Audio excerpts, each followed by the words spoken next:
Major general پینی senior ترین انگریز افسر تھے جو کہ انڈیا میں جنگوں میں مرے۔ یہ 1858 میں ایسٹ انڈیا کمپنی کی فوج میں میرٹھ ڈویژن کمانڈ کر رہے تھے۔ یہ ان کی قبر ہے جو کہ میرٹھ میں موجود ہے، اور یہ جناب 1858 میں یہ اپنی حماقت اور نااہلی کی وجہ سے مارے گئے۔ اب یہ ہے کہ یہ تھوڑا سا ان کی قبر کا ہے کہ inscription major general Nicholas Penny sacred to the memory of major general Penny commanding Meerut division born at Weymouth Dorsetshire on the 12th March 1790, killed at the head of his column in a skirmish with the enemy near the village of Kakroli in Rohilkhand with the enemy on the morning of 30th April 1858 after a service of 51 years.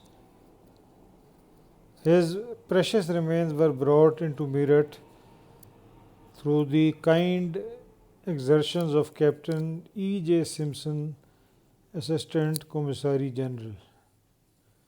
یہ جناب ان کی قبر پہ جو کتبہ ہے اس پہ یہ لکھا ہوا ہے یہ، اور یہ بھی آپ دیکھ لیں، یہ وہی تقریباً چیز ہے۔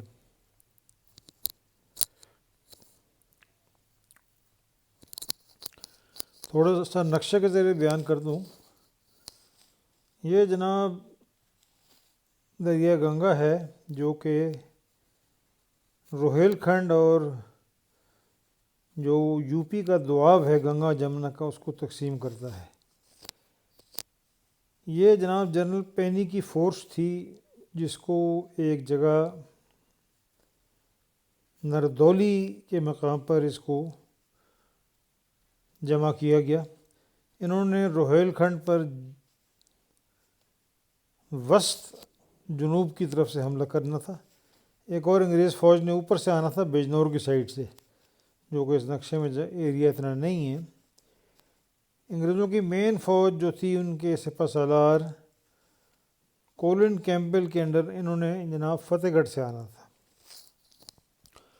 اور انگریزوں کی ایک اور فورس بریگیڈیئر والپول ایک سفارشی اور انتہائی نااہل جرنیل کے زیر کمان اس نے جناب لکھنؤ سے آنا تھا۔ تو یہ 3 میجر فورسز تھیں انگریزوں کی جنہوں نے روہیل کھنڈ پر قبضہ کرنا تھا۔ ابھی روہیل کھنڈ پر قبضہ کرنا کوئی ایسا مشکل کام نہیں تھا کیونکہ بہت کم اس میں فوجی تھے، اور ویسے بھی دہلی کا سقوط ہو چکا تھا اور جو باغی تھے وہ بھاگ رہے تھے۔ یہ آپ دیکھیں، یہ جنرل پینی کی موومنٹس ہیں۔ ایک تو جنرل پینی جو تھے یہ کوئی فیصلہ واضح نہیں کرتے تھے اور کافی فیصلے تبدیل کرتے تھے۔ انہوں نے ککرالا کے مقام پر مرنے سے پہلے انہوں نے 4-5 دفعہ یہ موومنٹس کی اوپر نیچے، اس سے کافی کلیئر ہو گیا کہ انگریزوں کی فوج یہاں پر ہے وغیرہ وغیرہ۔ بہرحال ککرالا میں جنرل پینی صاحب جو تھے وہ مارے گئے اور ان کا قصہ ختم ہو گیا۔ انگریزوں کو فرق کوئی نہیں پڑا کیونکہ دہلی میں وہ جیت چکے تھے اور یہاں بھی تمام علاقے میں باغی بھاگ رہے تھے، قصہ ختم ہو چکا تھا۔ یہی فوج جو تھی پینی کی وہ ایک کرنل کے زیر کمان، کرنل جونز کے زیر کمان آگے بڑھتی گئی۔ اس نے فتح گنج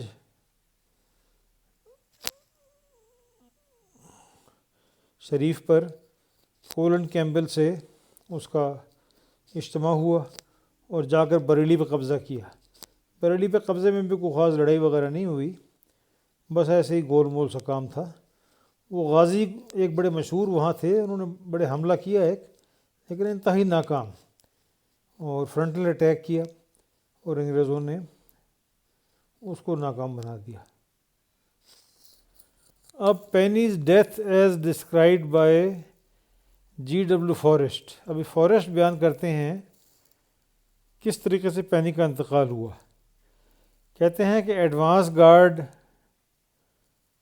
جب پہلی گن فائر ہوئی، یعنی ان کی ایڈوانس کا، یہ پینی جو تھے یہ خاصے احمق آدمی تھے.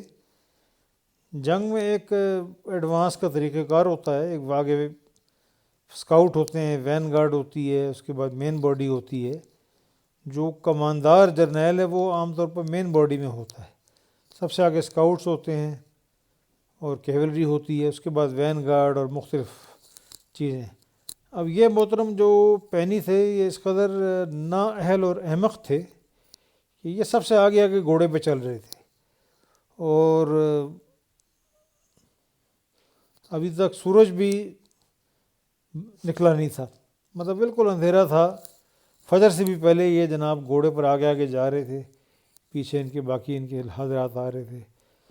تو ککرولی کے علاقے میں باغیوں کی پوزیشن تھی. انہوں نے ایک توپ کے ساتھ فائر کیا. جب فائر کیا تو ان کے گھوڑے، ان کا جو گھوڑا ہے وہ زخمی ہوا، اور اس کے بعد ان کا کچھ پتہ نہیں لگا کہ کیا ہوا ان کا. تو فارسٹ کہتے ہیں کہ ان پر چند غازیوں نے حملہ کیا، جنہوں نے گھوڑے کو بھی چھرا گھونپا اور ان کو بھی زخمی کیا، اور تلوار کے ساتھ غازیوں نے پینی کے اوپر جو کہ گر چکے تھے، اور باقی تو ان کے ساتھ کوئی خاص اتنے لوگ نہیں تھے، ان پہ تلواروں کے ساتھ حملہ کیا. اور سرجن جونز جو تھے انہوں نے کوشش کی بچانے کی، لیکن وہ ناکام رہے. اب آگے کیا ہوا جناب کہ کہتے ہیں کہ the rebels passed by without heeding them. یہ لیٹے ہوئے تھے یہ لوگ، تو کچھ اور باغی آگے آئے، انہوں نے آگے ان کے اوپر سے گزر گئے. Some soldiers of the advancing infantry found them. اچھا، کچھ جو انگریزوں کی فوج تھی اس کے فوجی آگے آئے تو ان کو یہ ایک دو افسر ملے، پینی نہیں ملے. اچھا، اب یہ جناب جو آرٹلری کی گن تھی اس سے تھوڑا دور فارسٹ بیان کرتے ہیں کہ پینی کا جسد خاکی ملا، بالکل ننگا، اور کہتے ہیں کہ جنرل پینی اسٹرپڈ اینڈ ٹیریبلی مینگلڈ، یعنی بہت زیادہ تلواروں کے وار کیے گئے ان پر، اور سب کپڑے وپڑے اتار دیے گئے ان کے، جس طرح کہ اس زمانے میں باغی کرتے تھے، لاشوں کی بے حرمتی کرتے تھے. انگریز بھی یہ کام کرتے ہوں گے، بہرحال اس میں ہمارا ایسا کوئی انٹرسٹ نہیں ہے. پینی کا گھوڑا زخمی ہو چکا تھا، اور اس وقت یہ خیال تھا کہ جب گھوڑا زخمی ہوا تو گھبرا کر وہ بجائے پیچھے کی طرف بھاگنے کے وہ باغیوں کی صفوں میں گھس گیا، اور پینی جو تھے وہ مارے گئے.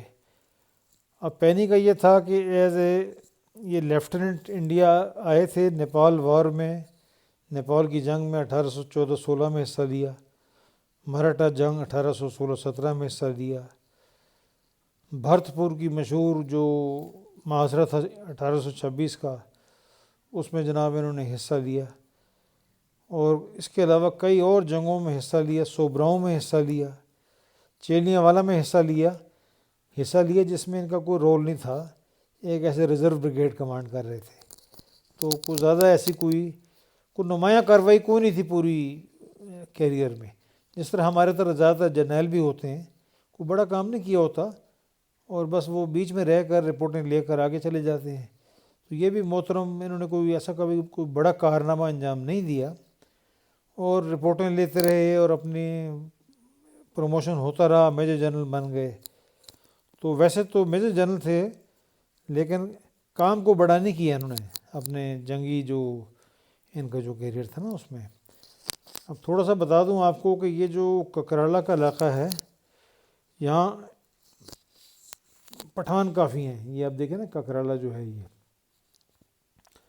یوسفزئی بھی ہیں، اس میں غوری بھی ہیں، اس میں دل ازک بھی ہیں، اس میں جناب کافی قسم کے پٹھان ہیں اس میں.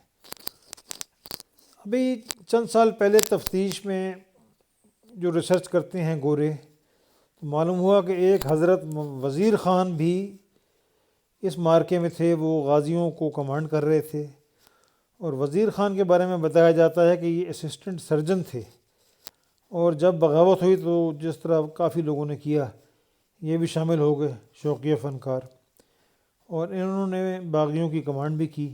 کوئی بڑا کام نہیں کیا انہوں نے، روہیل کھنڈ میں کوئی خاص جنگ نہیں ہوئی ایسی، لیکن بہرحال وزیر خان نے کمانڈ کیا، اور کہا جاتا ہے کہ یہ بھی ان کی